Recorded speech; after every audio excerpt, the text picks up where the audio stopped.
La campagne, c'est les villages, les champs et les prairies que l'on trouve autour des villes. En campagne, il y a généralement peu d'habitants. On parle de faible densité de population. Par exemple, dans la campagne de la Beauce, en France, on trouve souvent moins de 30 habitants par kilomètre carré.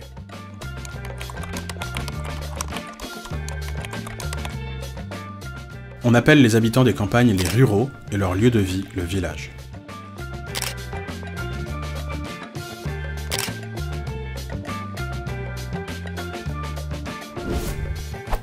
Sur Terre, la grande majorité des campagnes perd des habitants, car les ruraux préfèrent partir de leur village pour aller vivre en ville, où ils pensent y trouver un travail, des services et de meilleures conditions de vie. C'est l'exode rural.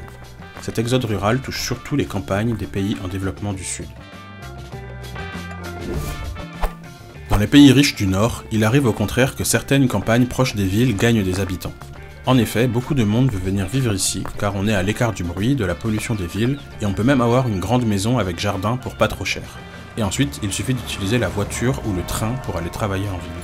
Cette augmentation de la population des campagnes proches des villes s'appelle la périurbanisation.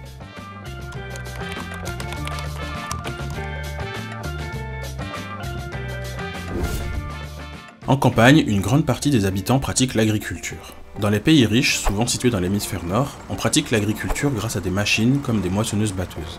Les agriculteurs n'hésitent pas à mettre des engrais dans le sol pour que les plantes poussent bien, et aussi des pesticides, c'est-à-dire des produits destinés à tuer les petits parasites qui viennent manger les plantes. Ici, les champs sont souvent immenses, ce sont les open fields.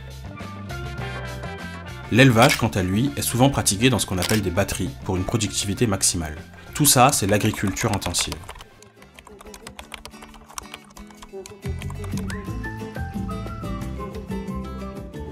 Et cette agriculture intensive produit beaucoup de nourriture, tellement que les pays pratiquant de l'agriculture intensive ont trop de cultures et vendent le surplus à des pays étrangers.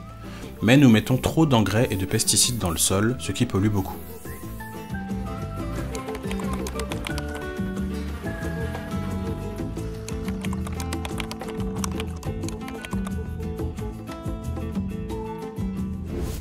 Dans les pays plus pauvres, souvent, les agriculteurs cultivent non pas pour vendre leur production à des pays étrangers, mais pour manger directement ce qu'ils produisent et nourrir leur famille. On parle alors d'agriculture vivrière. Étant donné que les agriculteurs sont plus pauvres, ils possèdent généralement moins de machines et d'engrais que dans les pays du Nord et cultivent davantage à la main, à l'aide d'outils plus rudimentaires. Les champs sont plus petits et l'élevage est nomade, donc moins productif. Du coup, cette agriculture produit peu de nourriture et il arrive que les populations du Sud connaissent la sous-alimentation. Mais il y a de plus en plus d'habitants à nourrir dans les pays en développement. Ainsi, beaucoup d'agriculteurs des pays du Sud étendent leurs champs sur les forêts afin de gagner de la surface agricole et donc produire davantage. On parle de fronts pionniers agricoles. Mais les fronts pionniers engendrent de la déforestation. On estime que chaque seconde sur Terre, on coupe une surface équivalente à un terrain de football rempli d'arbres.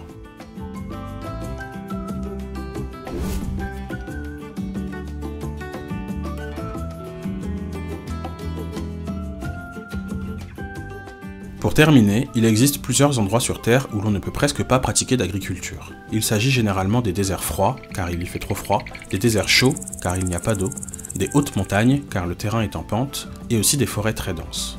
Mais les habitants de ces espaces trouvent toujours des solutions pour se nourrir et pratiquer l'agriculture.